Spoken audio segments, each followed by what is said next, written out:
Hello students, welcome to Affairs Cloud, Learn to Lead. My name is Vikas Rana. So students, हमारी एक application है career clouds के नाम से, जो कि आप डाउनलोड कर सकते हैं थ्रू प्ले स्टोर। ये एप्लीकेशन एंड्रॉयड फोन्स के लिए अवेलेबल है। Once you have downloaded, log in through your Gmail ID and आपको होम पेज पे ट्रांसफर कर दिया जाएगा। आप होम पेज पे देखेंगे आपको जो भी कोर्स ऑफर किए जाते हैं हमारे द्वारा एंड जो आपने कोर्स परचेज किया हुआ है। अगर आप विकास 10 का कोड यूज करते हैं तो आपको स्ट्रेट अवे 10% का डिस्काउंट मिल जाएगा। बट हमारा कोर्स इतना बेटर क्यों है? वाई वी थिंक कि हमारा course one of the best course है in the industry for preparing for current affairs, क्योंकि हम करंट अफेयर्स डेली बेसिस पे प्रोवाइड करते हैं, जिसमें से डेली बेसिस पे आपको 20 क्वेश्चंस की क्विज प्रोवाइड की जाएगी जो आपकी रिवीजन में बहुत हेल्प करेगी। एक पीडीएफ प्रोवाइड की जाएगी डेली बेसिस पे of the current affairs of that particular day. Similarly weekly basis पे आपको 50 क्वेश्चंस की क्विज और PDF of compiled current affairs of week, and monthly basis पे आपको एक टॉप 100 करंट अफेयर्स की पीडीएफ प्रोवाइड करी जाएगी जो उस पूरे महीने का करंट अफेयर्स का जिस्ट होगा, जो प्रिपरेशन में रिवीजन पर्सपेक्टिव से बहुत इंपॉर्टेंट होता है। आपको लगेगा हम सिर्फ इतना प्रोवाइड करते हैं, लेकिन नहीं, हम इंग्लिश के साथ साथ आपको हिंदी में भी ये सारी चीजें प्रोवाइड करते हैं। नॉट जस्ट दिस, हम आपको बैंकिंग अवेयरनेस के भी करंट अफेयर्स प्रोवाइड करते हैं, बैंकिंग से रिलेटेड क्वेश्चंस भी डिस्कस कराते हैं ताकि आपकी रिवीजन हो सके फॉर बैंकिंग एग्जाम। इसी के साथ साथ हम एक नई तरीके की पीडीएफ्स आप सभी के लिए लाए हैं, एक इंटरेस्टिंग वे ऑफ लर्निंग, वो है इंफोटेनमेंट इन्फोग्राफिक्स। बड़ा ही मजेदार तरीके से आप इनको एंजॉय करते हुए पीडीएफ्स को पढ़ सकते हैं, तो इनको जरूर चेक कीजिएगा। इसी के साथ साथ हम आपको 20 टॉपिक वाइज करंट अफेयर्स भी रिवाइज कराते हैं डेली बेसिस पे। डेली एक एक टॉपिक की वीडियो आती है हमारे यूट्यूब चैनल पे, जो 20 टॉपिक्स हैं, जैसे apps and web portals, important days, books and authors, आपके national affairs, international affairs, sports, defence, awards, इन सभी टॉपिक्स को हम मंथली बेसिस पे कवर करते हैं। एंड डेली हमारे यूट्यूब चैनल पे आपकी daily videos, monthly videos, weekly videos, topic wise videos, ये सब कवर करा जाता है, जो बहुत हेल्पफुल रहता है प्रिपरेशन के लिए। So I think this is the best course that you can find for current affairs on internet. Apart from this friends, आप जैसे मैंने बताया विकास 10 कोड को अगर आप यूज करेंगे। हेलो स्टूडेंट्स, कैसे हैं आप सब? आई होप आप सब अच्छे होंगे। तो दोस्तों, आज की वीडियो में हम कुछ बहुत ही इंपॉर्टेंट करंट अफेयर्स डिस्कस करेंगे इंडेक्सेस एंड रिपोर्ट से रिलेटेड। ये पार्ट 2 रहेगी ऑफ जून मंथ का, ठीक है। पार्ट 1 भी ज़रूर देखना, बहुत अच्छा और इंटरेस्टिंग टॉपिक था, वो भी हमने जब कवर किया। तो आइए पार्ट 2 स्टार्ट करते हैं। इसमें पहले कुछ इंपॉर्टेंट रिवाइज कर लेते हैं, then will be moving on. जैसे हमने डिस्कस किया था हेनले पासपोर्ट इंडेक्स के बारे में, इंडिया की क्या रैंक रहेगी हेनले पासपोर्ट इंडेक्स में, जो कि हेनले एंड पार्टनर्स के द्वारा रिलीज किया जाता है। 83 पोजीशन पे आता है। जापान और सिंगापुर ने टॉप किया। जापान के लोग 193 कंट्रीज में वीज़ा फ्री जा सकते हैं, सिंगापुर के 192 और इंडिया के 60 कंट्रीज में। ग्लोबल फूड सिक्योरिटी इंडेक्स की बात करें, इंडिया की रैंक रहेगी 71, टॉप किया आयरलैंड ने। ग्लोबल हंगर इंडेक्स की बात करें, ये इंपॉर्टेंट है, मार्क करना, concern world wide and wealth hunger life के द्वारा रिलीज किया गया और इंडिया की rank 101। Mercer global pension index release किया गया, जिसमें इंडिया की रैंक रहेगी 40 एंड आइसलैंड ने टॉप किया। चलिए फिर इंडिया की रैंक देखें, 4th रहेगी। वर्ल्ड गोल्ड काउंसिल की एक रिपोर्ट रिलीज की गई कि ऑल ओवर द वर्ल्ड किस कंट्री ने सबसे ज़्यादा गोल्ड को रिसाइकल करा है। तो इसमें अगर हम देखें ऑल ओवर द वर्ल्ड सबसे ज़्यादा गोल्ड रिसाइकल किसने किया, वो है चाइना। फॉलोड बाय, अगर हम यहाँ पे देखें, सबसे ज़्यादा चाइना ने गोल्ड रिसाइकल किया, उसके बाद इटली ने किया 80 टन, यूएसए ने किया फिर तीसरी पोजीशन पे विद 78 टन, और चाइना ने 168 टन गोल्ड को रिसाइकल करा। और फिर 4th पोजीशन पे आ जाता है हमारा इंडिया। इंडिया ने कितने गोल्ड को रिसाइकल करा? अराउंड 75 टन गोल्ड को रिसाइकल करा। यह रिपोर्ट किस में, डाटा किस में रिलीज किया गया था? वर्ल्ड गोल्ड काउंसिल की रिपोर्ट थी, गोल्ड रिफाइनिंग एंड रिसाइकलिंग, इस रिपोर्ट में डाटा रिलीज करा गया था। अगर मैं वर्ल्ड गोल्ड काउंसिल की बात करूं तो चेयरमैन कौन रहेंगे? Randy Smallwood. सीईओ हैं डेविड टेट। हेडक्वार्टर रहेगा लंदन, यूनाइटेड किंगडम में। नेक्स्ट हम बात करेंगे Kantar global most valuable brand की। आई रिपीट, कैंटर ब्रांड्स, ये most valuable global brands report release की गई इन्होंने, जिसमें टॉप 100 ब्रांड्स की बात की गई। किन के द्वारा? कैंटर ब्रांड्स के द्वारा, ठीक है। इस टॉप 100 ब्रांड्स की अगर हम बात करें, ग्लोब के बिगेस्ट ब्रांड की, इसमें 4 इंडियन कंपनी रहेंगी, TCS, HDFC bank, Infosys and LIC corporation. ये 4 कंपनी आपकी वर्ल्ड की मोस्ट टॉप 100 ग्लोबल ब्रांड में से ये इंडिया की 4 कंपनी रहेंगी। इसकी अगर मैं बात करूँ, कैंटर ब्रांड्स के द्वारा जो डाटा रिलीज किया गया about the most valuable global brands की रिपोर्ट में, टॉप किसने किया? वो है आपका डाटा मैं आपको दिखाता हूँ, वो है गूगल ने टॉप किया विद 947 बिलियन डॉलर। सेकंड पे आ जाता है गूगल, थर्ड पे अमेजॉन, फोर्थ पे माइक्रोसॉफ्ट और फिफ्थ पे टेंसेंट आ जाता है। ठीक है, फिर इसी के साथ साथ याद रखना, अगर मैं कंबाइंड वैल्यू देखूं टॉप 100 मोस्ट वैल्यूएबल ब्रांड्स की पूरे वर्ल्ड में, तो इनका जो वैल्यू है ना वो इंक्रीज कर गया बाय 23% इन द ईयर 2021 से देखें तो अभी जो ये स्टूड करता है 8.7 ट्रिलियन डॉलर टोटल वैल्यूएशन आपकी टॉप 100 मोस्ट वैल्यूएबल ब्रांड्स की। फिर अगर मैं फ्रेंच लग्जरी ब्रांड कार्टियर की बात करूं, ये one of the fastest growing rising brand है आपका, ये ग्रो किया बाय 88% टू 10 बिलियन डॉलर इसकी वैल्यू हो गई है। फिर इसी के साथ साथ आपको याद रखना, अगर मैं एप्पल की बात कर रहा हूँ, इन्होंने अपने फर्स्ट पोजीशन को रिटेन किया है to become the first trillion dollar brand with a brand value of 947.1 billion dollar. इसके बाद गूगल, अमेजोन और माइक्रोसॉफ्ट आता है जैसे हमने देखा, और फेसबुक जिन्होंने अपना नाम चेंज कर लिया है क्या, मेटा की से, ये 8th पोजीशन पे आता है in this brand value. Pension index की बात करें 2021 की, इंडिया की रैंक रहेगी 40 और यहाँ पे जो फर्स्ट पोजीशन पे रहा वो है Iceland. Digital quality of life index की बात करें सर्वशाह के द्वारा रिलीज किया गया, 59 पोजीशन इंडिया की, डेनमार्क ने टॉप किया।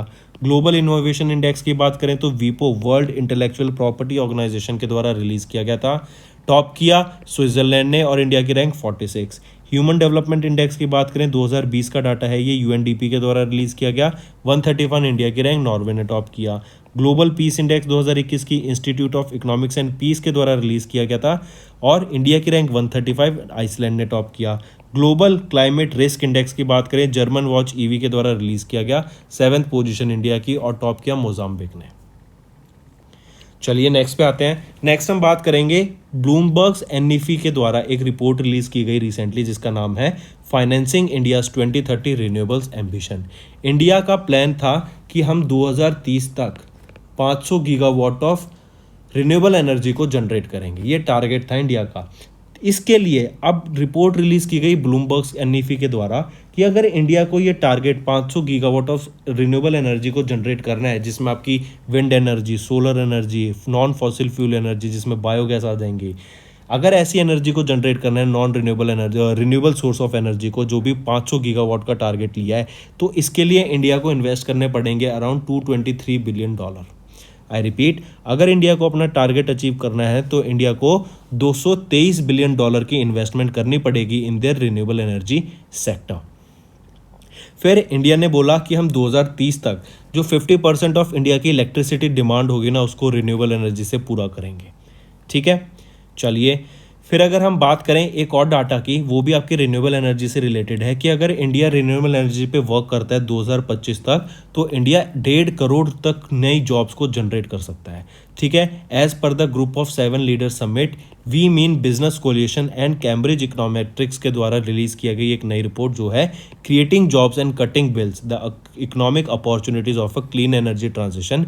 इसमें बताया गया कि इंडिया अगर चाहे और अगर वर्क करे इस फील्ड में तो 1.5 करोड़ नई जॉब जनरेट कर सकता है India by 2025 and increase savings on electricity bills, क्योंकि हम फिर नॉन रिन्यूएबल सोर्सेज से रिन्यूएबल सोर्स ऑफ एनर्जी में चले जाएंगे। और ये डाटा क्या है कि अगर इंडिया रिन्यूएबल एनर्जी सेक्टर पे वर्क करता है तब 1.5 करोड़ नई जॉब जनरेट कर पाएगा। ठीक, चलिए नेक्स्ट पे आते हैं। नेक्स्ट हम बात करेंगे वर्ल्ड की मोस्ट लिवेबल सिटी के बारे में। ठीक है, जो सिटी बहुत मतलब लोगों को पसंद है रहना, वहाँ पे लोग खुश रहते हैं, तो वो कौन सी है, वियना ऑस्ट्रिया की। अब इसी को कैसे पूछ सकते हैं कि मोस्ट लिवेबल सिटी की जगह पूछ लेंगे ग्लोबल लिवेबिलिटी इंडेक्स में किस कंट्री ने टॉप किया, वियना ने टॉप किया। किसके द्वारा रिलीज किया जाता है global liveability index, economic intelligence unit के द्वारा रिलीज किया जाता है। न्यू दिल्ली की क्या रैंक रहेगी ग्लोबल लिवेबिलिटी इंडेक्स में, 112। मुंबई महाराष्ट्र की क्या रैंक रहेगी ग्लोबल लिवेबिलिटी इंडेक्स में, 117। ठीक है, याद रखिएगा। और यहाँ पे जो जैसे infrastructure, stability, health care, education, culture, environment, इन सब कैटेगरीज पे बात की जाती है और उसके बेसिस पे ये रैंकिंग निकाली जाती है। ठीक है, यहाँ देख सकते हैं वियना, कोपेनहेगन, ज़ुरिच, कैलगरी और वैंकूवर लाइन्स हैं आपके, और टॉप किया वियना ने, जो आपको याद रखना है। फिर हम बात करेंगे OECD की global plastic outlook policy scenario के बारे में टू 2060। इसके अनुसार OECD जो कि organisation for economic corporation and development है, इनके अनुसार एक डाटा रिलीज किया गया, जो वर्ल्ड में हम अभी प्लास्टिक का यूज़ कर रहे हैं उस प्लास्टिक के यूज़ को हम 3 टाइम्स कर देंगे बाय द ईयर 2060। ये डाटा रिलीज़ किया गया है अभी global plastic outlook policy scenario to 2060 की रिपोर्ट में, जो कि OECD के द्वारा रिलीज़ की गई। इसी के खिलाफ इंडिया ने, अगर आपको याद हो, 1 जुलाई से सिंगल यूज़ प्लास्टिक को बैन कर दिया है। ठीक है, अब India single use plastic use नहीं करेगा। Moving on, around half of the plastic waste will end up in landfills, कूड़े में जाएगा। और लैंडफिल्स होता है मतलब उसको दबा दिया जाएगा, दफना दिया जाएगा। फिर उसमें से 1/5 ऑफ द वेस्ट को रिसाइकल किया जाएगा और जो बाकी है वो आपका ऐसे ही कहीं ना कहीं गिरा रहेगा।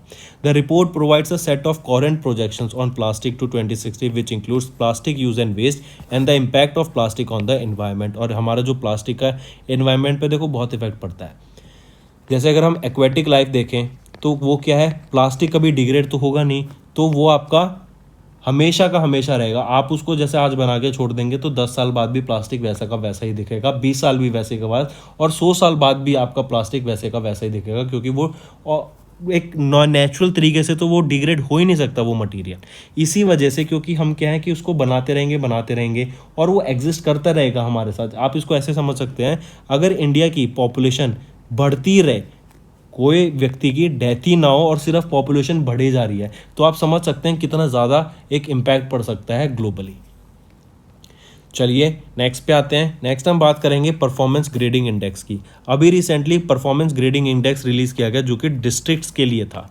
ठीक है, PGI-D, ये department of school education and literacy, जो मिनिस्ट्री ऑफ एजुकेशन के अंडर आता है, इनके द्वारा performance grading index for districts of India release किया गया। ये एक कंबाइंड रिपोर्ट थी 2018-19 और 19-20 की, जिसमें स्कूल एजुकेशन सिस्टम पे बात की गई at district level. School education system के परफॉर्मेंस का एनालिसिस करा गया और उसके बेसिस पे बताया गया कि कौन सा डिस्ट्रिक्ट ने टॉप किया in this particular globe performance grading index for district. तो याद रखिएगा, इस पर्टिकुलर इंडेक्स में राजस्थान के सीकर डिस्ट्रिक्ट ने टॉप किया है with the highest performing district. याद रखिएगा, ठीक है। क्वेश्चन आएगा कि performance grading index for district में किस इंडिया की डिस्ट्रिक्ट ने टॉप किया फॉर बेस्ट परफॉर्मेंस और with the highest performance in school education system. तो वो है आपका राजस्थान का सीकर डिस्ट्रिक्ट। ठीक है, चलिए नेक्स्ट पे आते हैं। नेक्स्ट हम बात करेंगे वर्ल्ड बैंक। वर्ल्ड बैंक ने अभी $250 मिलियन लोन अप्रूव किया है ताकि इंडिया में रोड सेफ्टी प्रोग्राम्स को इम्प्लीमेंट किया जा सके, उस पर वर्क किया जा सके। वर्ल्ड बैंक का हेडक्वार्टर कहाँ पे रहेगा? Washington DC। तो अगर हम रोड सेफ्टी की बात करें तो इंडिया में एक बहुत ज़्यादा पॉपुलेशन है, हम आए दिन देखते हैं कोई एक्सीडेंट होता रहता है। तो इंडियन गवर्नमेंट के द्वारा रोड सेफ्टी को इम्प्रूव करने के लिए एक India state support programme for road safety launch किया गया था, जिसमें वर्ल्ड बैंक ने $250 मिलियन का लोन अप्रूव करा है। ठीक, ये जो आपका प्रोग्राम है ना, India state support programme for road safety, ये 7 स्टेट्स में इंप्लीमेंट किया जाएगा: आंध्र प्रदेश, गुजरात, ओडिशा, तमिलनाडु, तेलंगाना, यूपी एंड वेस्ट बंगाल। इसी के साथ साथ अगर हम इस प्रोजेक्ट की बात करें, आपको याद रखना है इंडिया में, ऑल ओवर इंडिया में, पूरी दुनिया में जितने क्रैश होते हैं ना, 10% of all the crash related deaths, जो पूरी दुनिया में क्रैश रिलेटेड डेथ्स होती हैं, उसमें से 10% इंडिया में होती हैं, जिसमें से इंडिया के पास सिर्फ 1% है वर्ल्ड की व्हीकल्स का। इसमें जो पुअर हाउस होल्ड होते हैं, गरीब घर होते हैं, उसमें 70% ऑफ द क्रैश विक्टिम वो होते हैं। इंडिया में देखा जाए तो इंडिया हर साल 5 से 7% ऑफ देयर GDP स्पेंड करता है ऑन द रोड एक्सीडेंट्स की वजह से जो भी नुकसान हुआ। फिर इसी के साथ साथ आपको याद रखना है, साइक्लिस्ट, पेडेस्टेरियंस, ये सबसे ज़्यादा आपके विक्टिम्स होते हैं रोड एक्सीडेंट के। फिर DCGI की बात करें, इनके द्वारा इंडिया का पहला इंडिजीनियसली डेवलप्ड mRNA वैक्सीन को अप्रूव किया गया अगेंस्ट कोविड-19। ये जो DCGI है, ये क्या है? Drugs controller general of India. सबसे पहले तो यही याद रखना किनके द्वारा अप्रूव की गई है? DCGI के द्वारा अप्रूव की गई। क्या अप्रूव की गई? इंडिया की पहली indigenously developed messenger RNA vaccine जो अगेंस्ट कोविड-19। किसके द्वारा डेवलप की गई है? ये जिनोवा बायोफार्माक्यूटिकल्स लिमिटेड के द्वारा डेवलप की गई है, जो कि पुणे महाराष्ट्र बेस्ड कंपनी है। आई रिपीट, DCGI ने अप्रूव की इंडिया की पहली indigenously developed mRNA vaccine against कोविड-19। किस लिए ये mRNA वैक्सीन है? पहली चीज ये मैसेंजर RNA वैक्सीन है, एक चीज और याद रखनी है। और किसके द्वारा डेवलप की गई है? जिनोवा बायोफार्माक्यूटिकल्स के द्वारा इसको डेवलप किया गया है। फिर बात करें ग्लोबल जेंडर गैप इंडेक्स की, वर्ल्ड इकोनॉमिक फोरम के द्वारा रिलीज़ किया गया। इंडिया की रैंक 140 और टॉप किया आइसलैंड ने। ठीक है, और यहाँ पे फर्स्ट पोजीशन या फिर आप टॉप जिसने टॉप किया। World bank human capital index की बात करें, वर्ल्ड बैंक ने इंडिया की 116, सिंगापुर ने टॉप किया। वर्ल्ड कॉम्पिटिटिवनेस इंडेक्स IMD के द्वारा रिलीज़ किया गया, इंडिया की रैंक 43, ये 2021 की मैं बात कर रहा हूँ। ठीक है, और अभी जो 2022 का डाटा रिलीज़ किया गया उसमें इंडिया की क्या रैंक रहेगी, वो है 36 या 37 है। प्लीज़ नीचे कमेंट करके ज़रूर बताइएगा मेरे को। आई गेस 37 इंडेक्स रहे वर्ल्ड कॉम्पिटिटिवनेस इंडेक्स में इंडिया की रैंक 37 है। और यहाँ पे टॉप किया किसने, 2021 वाले में स्विट्ज़रलैंड में। फिर ग्लोबल टेररिज्म इंडेक्स की बात करें तो institute of economics and peace के द्वारा रिलीज़ किया गया था, इंडिया की रैंक 8 और अफगानिस्तान ने टॉप किया। एशिया पावर इंडेक्स की बात करें लोई इंस्टीट्यूट के द्वारा, इंडिया की रैंक 4 और USA ने टॉप किया। नेक्स्ट न्यूज़ पे आते हैं। ठीक है, ये हो गया। तो वर्ल्ड बैंक ने अप्रूव किया है 250 मिलियन डॉलर का लोन इंडिया के रोड सेफ्टी प्रोग्राम के लिए, जो गवर्नमेंट ऑफ इंडिया के द्वारा स्टार्ट किया गया था। फिर गवर्नमेंट की बात करें तो ग्रीन ओपन एक्सेस रूल 2022 को भी गवर्नमेंट के द्वारा लाया गया है। उन्होंने बोला ग्रीन ओपन एक्सेस रूल 2022 की बात करें, इसमें क्या है कि हम एनर्जी, रिन्यूएबल एनर्जी पे प्रोग्राम पे बात करेंगे। किसी भी कंपनी को, किसी भी इंस्टीट्यूशन को अगर एनर्जी चाहिए होगी, उनका मेन एम रहेगा कि हम रिन्यूएबल सोर्स ऑफ एनर्जी से उनको एनर्जी प्रोवाइड करें, हम उनको ग्रीन एनर्जी प्रोवाइड करें, और उनका भी होना चाहिए कि उनको भी ग्रीन एनर्जी प्रोवाइड की जा सके जो अफोर्डेबल हो, रिलायबल हो और सस्टेनेबल हो। ठीक है, जिससे क्या होगा, पॉल्यूशन नहीं होगा एक तो, एज वेल एज जो रिन्यूएबल एनर्जी होगा उससे क्या होगा, आपके बिजली का बिल भी बचेगा। जैसे अगर हम बात करें इंदिरा गांधी इंटरनेशनल एयरपोर्ट की, ये अभी currently hydro as well as solar energy पे वर्क कर रहा है, और इनका टारगेट क्या है, 2030 तक हम इस एयरपोर्ट को कार्बन न्यूट्रल बना देंगे। इंडिया का टारगेट क्या है, 2030 तक हम 500 gigawatt of solar renewable energy को जनरेट करेंगे। ठीक है, ये क्यों कर रहे हैं, इतना सारा क्यों किया जाता है कि एक तो इन्वायरमेंट हमारा साफ हो सके, और हम देख रहे हैं ग्लोबल वार्मिंग बढ़ रही है और हम किसका इफेक्ट देख रहे हैं, जो कि क्लाइमेट चेंज में हमें दिख रहा है। टेम्परेचर आप देख रहे हैं कितना ज़्यादा बढ़ गया है, तो रीज़न यही है कि हमें इन्वायरमेंट को प्रोटेक्ट करना है। तो और इन्वायरमेंट को वन ऑफ द वेज हम कैसे प्रोटेक्ट कर सकते हैं कि हम क्लोरोफ्लोरोकार्बन, जो ग्रीन हाउस गैसेज होती हैं, इनको रिड्यूस करते हैं। ठीक है, इसी के लिए ये आपका ग्रीन ओपन एक्सेस रूल 2022 का रिलीज़ किया गया कि कोई भी कंपनी को अगर एनर्जी चाहिए होगी तो वो रिन्यूएबल एनर्जी पे बात करेगी, उनको ग्रीन एनर्जी प्रोवाइड की जाएगी। Highly important. ठीक है, टॉप किया। फिर यहीं पे बात करें किसके द्वारा रिलीज़ किया गया, तो रिपोर्टर्स एंड बॉर्डर्स के द्वारा रिलीज़ किया गया था, वर्ल्ड प्रेस फ्रीडम इंडेक्स 2022 का। ये बहुत इंपॉर्टेंट है। इंडिया की रैंक 150 रहेगी, और यहाँ पे अगर मैं बात करूँ किन्होंने टॉप किया, तो वो है आपका नॉर्वे, जिन्होंने टॉप किया या फर्स्ट पोजीशन है। ग्लोबल मैन्युफैक्चरिंग रिस्क इंडेक्स भी बहुत इंपॉर्टेंट है, क्योंकि अब हम इंडिया को मैन्युफैक्चरिंग हब बनाने की बात कर रहे हैं, प्रोडक्ट्स को मेक इन इंडिया की ही बात कर रहे हैं। ठीक है, फिर ये रिलीज़ किसके द्वारा, कशमन एंड वेकफील्ड के द्वारा, ग्लोबल मैन्युफैक्चरिंग रिस्क इंडेक्स 2021 का। इंडिया की रैंक सेकंड, और यहाँ पे टॉप किसने किया, चाइना ने। ईज ऑफ डूइंग बिजनेस की बात करें 2020 के इंडेक्स की, वर्ल्ड बैंक ने रिलीज़ किया गया। वॉशिंगटन DC में हेडक्वार्टर है, इंडिया की 63 रैंक और न्यूजीलैंड की ने टॉप किया।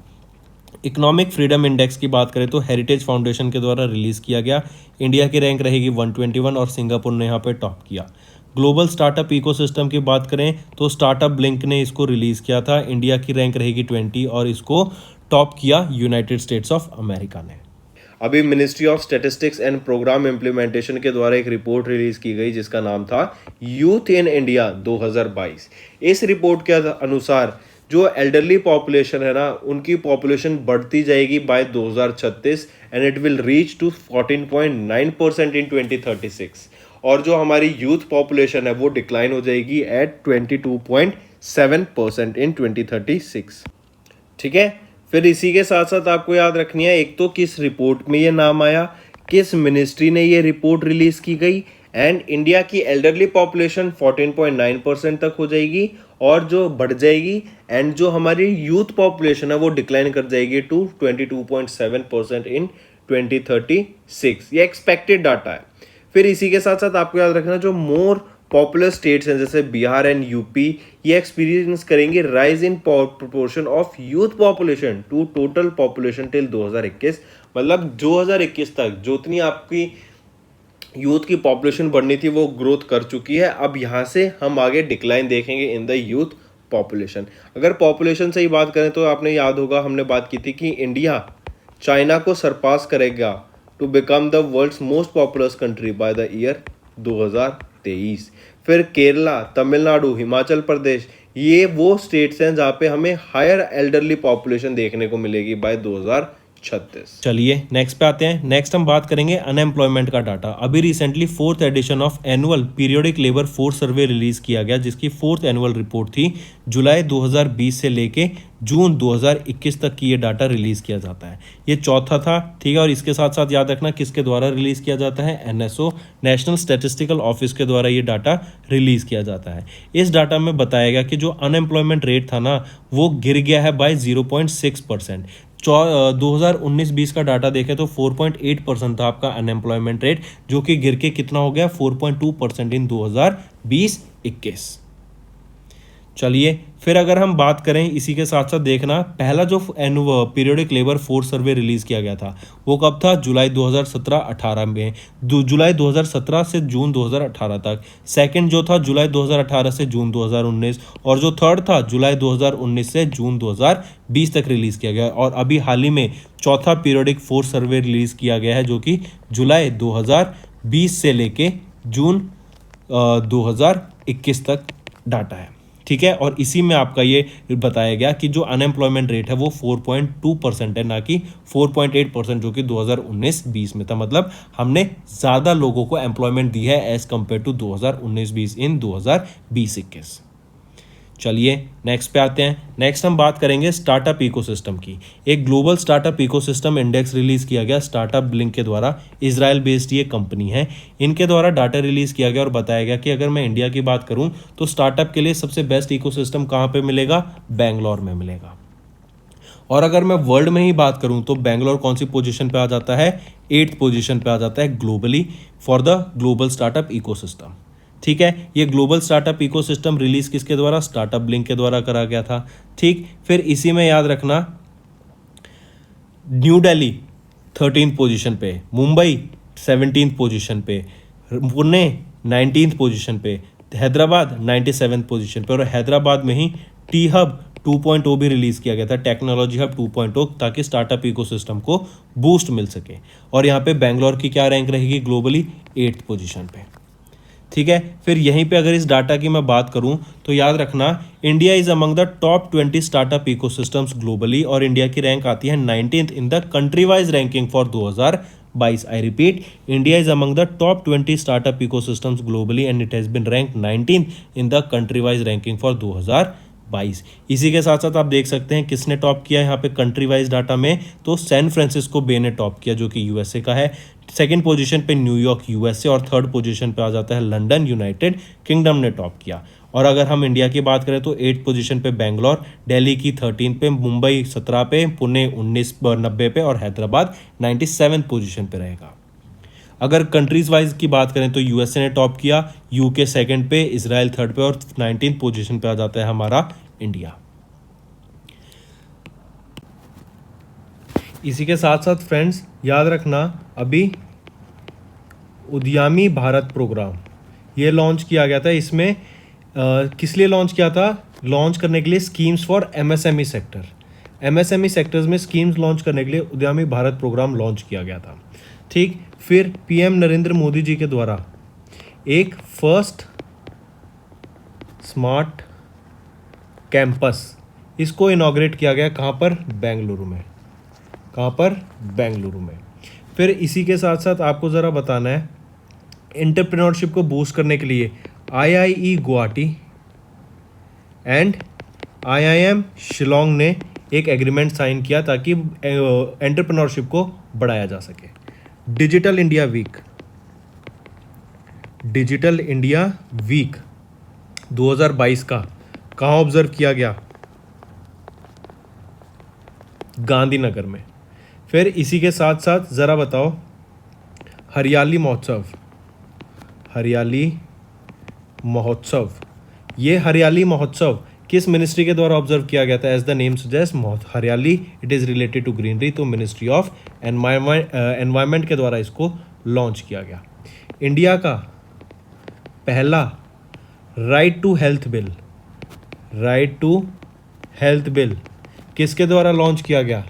राजस्थान गवर्नमेंट के द्वारा इसको लॉन्च किया गया, इंडिया का पहला राइट टू हेल्थ बिल। फिर अगर मैं बात करूं first edition of state ranking किस चीज़ की? फॉर NFSA 2022 की रिलीज़ की गई। किसने टॉप किया? ओडिशा ने। ओडिशा में ही पहला ओलंपिक वैल्यूज एजुकेशन प्रोग्राम और यहीं पे आपका पहली ट्राइबल हेल्थ ऑब्जर्वेटरी सेटअप की गई है।